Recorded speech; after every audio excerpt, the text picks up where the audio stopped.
Welcome back. आप देख रहे हैं बनो अपना फाइनेंस मिनिस्टर और मैं हूं आपके साथ कविता थपलियाल। और शो को आगे बढ़ाएंगे, दर्शकों को शो में शामिल करेंगे जहां पर उनके सवालों के जवाब देंगे हमारे दो मेहमान, नेमुल उस्तुकी CEO vice invest, Mukesh Jindal senior partner alpha capital जो मेरे साथ जुड़ गए हैं। आप दोनों का स्वागत है। प्रमोद का सवाल मैं लूँगी पहले, जो हमारे साथ फोन लाइन पर है। नमस्कार मैडम।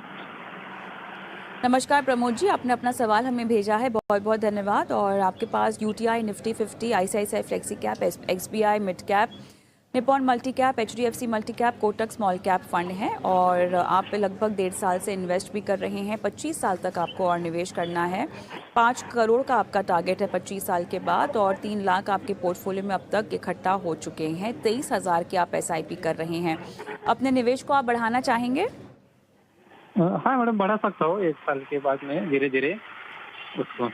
मेरा एक सवाल था कि ICICI फ्लेक्सी कैप नया फंड है तो अच्छा है क्या उसमें, और HDFC मल्टी कैप और निपॉन मल्टी कैप में दोनों रखूँ या कोई एक की जरूरत है उसमें? ठीक, बहुत बढ़िया। ठीक है, तो वैसे तो सारे फंड्स आपके बेहतरीन हैं, लेकिन मुकेश मेरे ख्याल से आपके पास ये सवाल है। बताइए प्रमोद को अपना निवेश कितना बढ़ाना होगा, पहले तो इस बात का जवाब दीजिए। अप्रॉक्सीमेट कितना आपको हर महीना SIP की करने की ज़रूरत होती है अगर आपका टारगेट इतना बड़ा हो जितना प्रमोद ने अपने लिए रखा हुआ है? अगर हम प्रमोद जी का टारगेट की बात करें कविता, 5 करोड़ बड़ा आंकड़ा लगता है, बट अच्छी बात यह है कि इनका जो टाइम होराइजन है बहुत लंबा है, 25 साल का टाइम होराइजन है, तो इसमें कंपाउंडिंग प्ले हो जाती है। अगर ये 23,000 की SIP करते रहते हैं 25 साल के लिए, और अगर हम मान के चलते हैं इक्विटी में 14% का रिटर्न आता रहेगा, तो लगभग इनके पास जो 25 साल के बाद जो कॉर्पस हो जाएगा वो 7 करोड़ का हो जाएगा, जो कि 5 करोड़ का जो इनका गोल है उससे ज्यादा हो जाएगा। तो अगर ये SIP अमाउंट नहीं भी बढ़ाते हैं तब भी इनका गोल बहुत आराम से पूरा हो जाएगा। बट मैं मान के चलता हूं कि जैसे से इनकी इनकम लेवल भी बढ़ेगी तो ये स्टेप अप SIP भी कर सकते हैं, तो कॉर्पस मेरे ख्याल से बहुत बड़ा होगा और इनके सारे गोल्स पूरे हो जाएंगे। तो मेरे को नहीं लगता है उनको गोल के बारे में चिंता करने की जरूरत है। अगर मैं इनके पोर्टफोलियो के बारे में बात करूं, इन्होंने जो स्कीम्स बताई, कॉम्पोजिशन बताया, 14% बहुत आपने बढ़िया। कहा, यहाँ पर अपर एंड पे नहीं पकड़ा है आपने रिटर्न को? नहीं, 14% बहुत रियलिस्टिक है कविता, बहुत ज्यादा रिटर्न नहीं है। क्योंकि अगर रिटर्न की हम बात करें, नॉर्मली हम एक्सपेक्टेशन लेते हैं, तो इसकी एक्सपेक्टेशन कैसे बनती है आप ऐसे देखिए कि अगर हिस्टोरिकली देखें तो ऑफकोर्स 14-15% रिटर्न निकला है। और हमें यह भी लगता है आने वाले टाइम में इंडिया की जो GDP है वो 7-8% ग्रो करेगी। 7% भी अगर माने और इन्फ्लेशन को 6% माने तो हमारा जो नॉमिनल GDP है वो लगभग 13-14% का ग्रो करेगा। क्योंकि जो GDP ग्रोथ नंबर ये होता है 7% का होता है, ये आफ्टर इन्फ्लेशन रियल GDP होती है।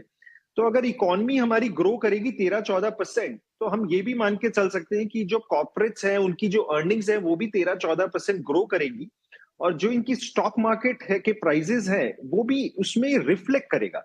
तो मेरे को लगता है कि 14% बहुत ही रियलिस्टिक ग्रोथ है, और ये अगर आप इन्वेस्ट करेंगे तो ये डेफिनेटली अचीव होगा। और जो इंडिया है इस समय बहुत ही स्वीट स्पॉट पे है, एक हम इमर्जिंग कंट्री, हमारी ग्रोथ फास्ट है, काफी स्टेप्स गवर्नमेंट ले रही है, तो मेरे को लगता है कि रिटर्न निकलना चाहिए अगले 20-25 साल में।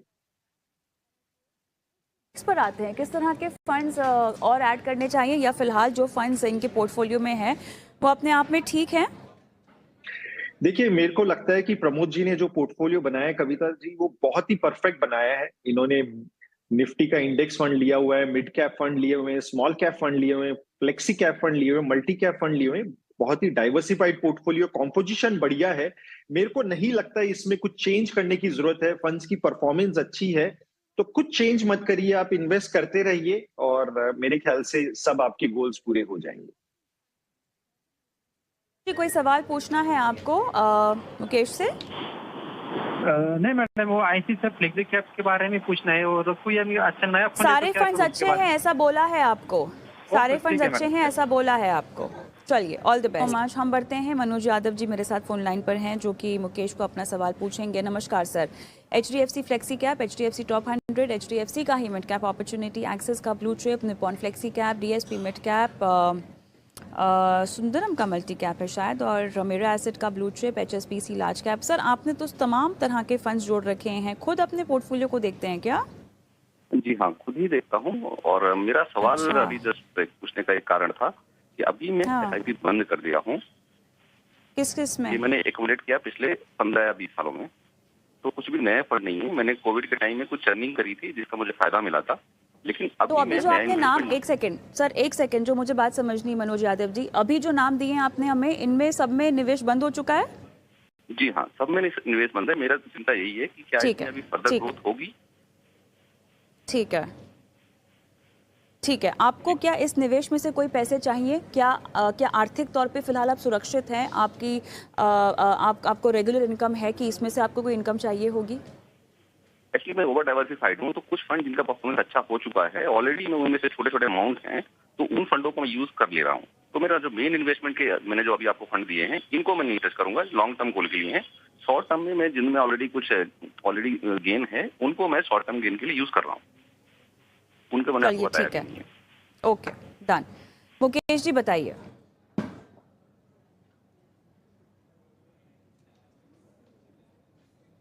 आप म्यूट पर हाँ हैं शायद। हाँ हाँ कविता, मैं ये बोल रहा था, अगर हम मनोज जी का पोर्टफोलियो देखें तो काफी स्कीम्स हैं।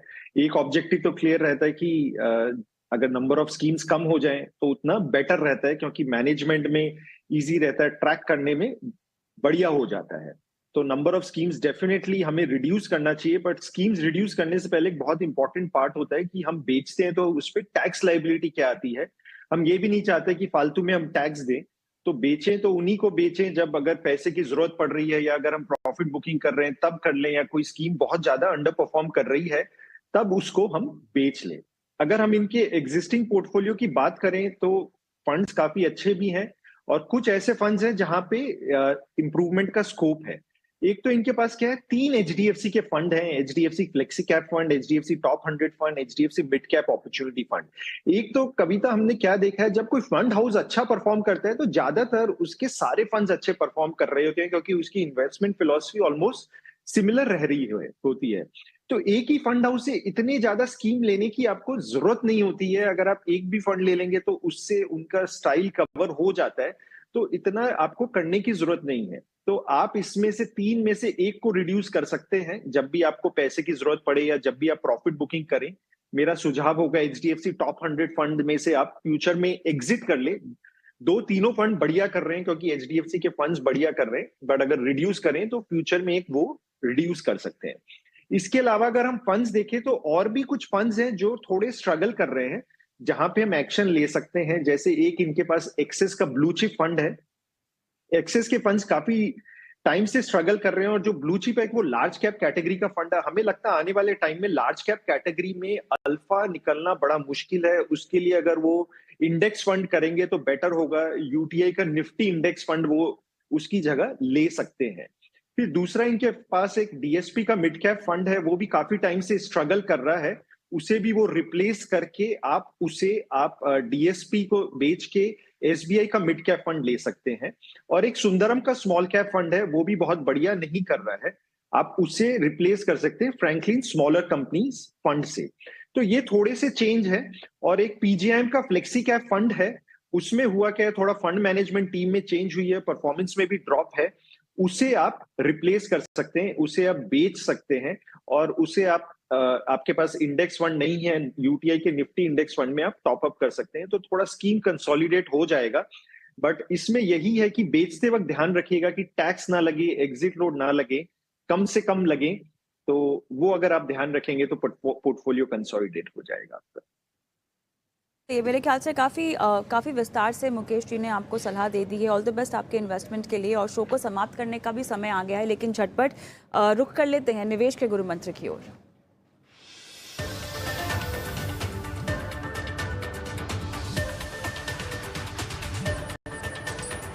मुकेश, आपका आज का गुरु मंत्र क्या होगा निवेश का दर्शकों के लिए? कविता, आज का मेरा गुरु मंत्र बहुत इंपॉर्टेंट है। कुछ जियोपॉलिटिकल इवेंट्स होते हैं, जैसे रशियन यूक्रेन वॉर, अभी इजराइल पैलेस्तीनी वॉर है। इससे इन्वेस्टर्स कई बार पैनिक कर जाता है, अपनी इन्वेस्टमेंट को जर्नी को ब्रेक कर देता है। इससे मेरे उनको गुरु मंत्र यही होगा कि वो घबराए नहीं। ये सब जो इवेंट्स होते हैं ये नॉइज है, ये शॉर्ट टर्म में इंपैक्ट लाते हैं, बट लॉन्ग टर्म में इनका कोई इंपैक्ट नहीं रहता है। बल्कि ये जब इम्पैक्ट होते हैं, ऐसे इवेंट्स होते हैं, तो मार्केट अगर करेक्ट भी होती है तो और अगर आप एसआईपी इन्वेस्टमेंट्स करते रहते हो तो वो आपके फेवर में वर्क करता है, क्योंकि आप जब इन्वेस्ट करते हो तो आपको ज्यादा यूनिट्स मिलते हैं। तो जितने भी इन्वेस्टर्स हैं, मेरा उनको सुझाव यही होगा, प्लीज मत घबराइए, इन्वेस्टमेंट जर्नी को कंटिन्यू करिए, अपने लॉन्ग टर्म गोल पे फोकस करिए। चलिए, तो यहाँ पर बाजार के उतार चढ़ाव से आपको डरने की ज़रूरत नहीं है। अनुशासित तरीके से और अपने लक्ष्यों को ध्यान में रखते हुए आपको अपनी निवेश रणनीति को बांधना है और लगातार बनो अपना फाइनेंस मिनिस्टर जो है वो देखते रहना है। बहुत बहुत धन्यवाद और मुकेश, आपका समय निकाला, दर्शकों का मार्गदर्शन किया। मुझे भी इजाज़त दें, लेकिन जाते जाते मैं आपको छोड़ रही हूँ हमारे व्हाट्सएप नंबर के साथ, और साथ ही यूट्यूब पर हमें लाइव देखें, हमारे पुराने शोज भी देख सकते हैं।